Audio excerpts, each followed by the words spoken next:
Hello and welcome to another page of the Midgard Chronicle. In my trailer breakdown, I theorized that the secret that Atreus is hiding from Kratos is a vision that he saw because he's a giant, and that's what giants have, visions.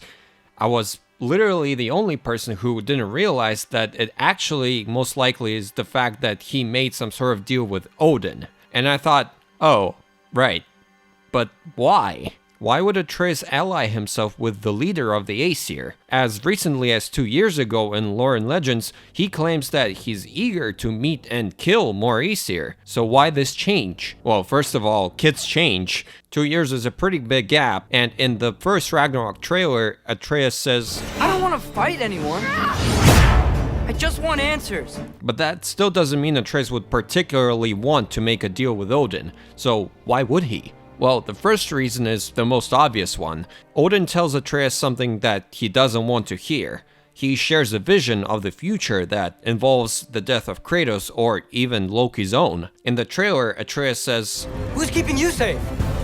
I do not need you to protect me.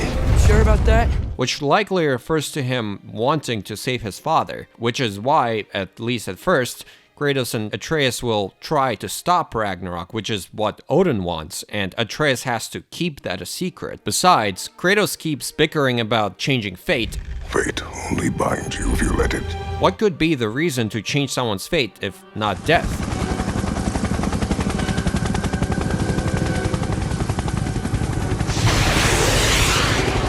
Death can have me when it earns me.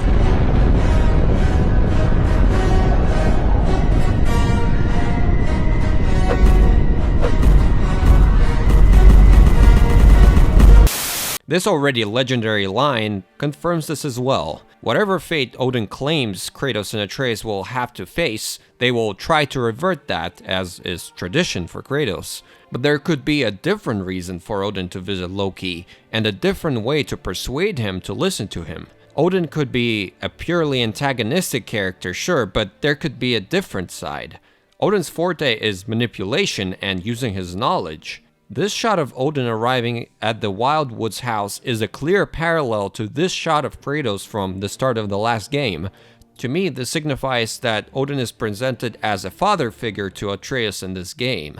Now, it's important to note that in the mythology, Odin and Loki are blood brothers. They're not relatives like in Marvel, but they still have a strong connection. I don't necessarily expect Odin and Loki to conduct a blood pact in the game, but regardless, this mythology connection is certainly something to look out for. But why would Odin be presented as a father figure to Loki? Well, I think Odin can offer Atreus something that Kratos never would.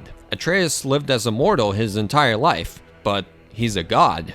In the words of his father, The responsibility is far greater. it doesn't know what it's like to be a god. Enter Odin. This sentence by the Allfather really piqued my interest.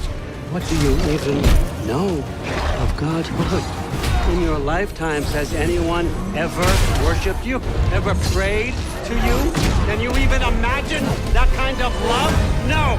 Of course, he's talking to Kratos, but it's clear Odin cares a lot about the power and the so-called love he receives from his followers. The prayers, the sacrifices, this is the true power a god possesses. And Odin could use this aspect of godhood to lure Loki in. Loki has never been followed or prayed to. He has incredible powers and great responsibility, but he doesn't use it. We know Atreus wants to learn what his purpose is.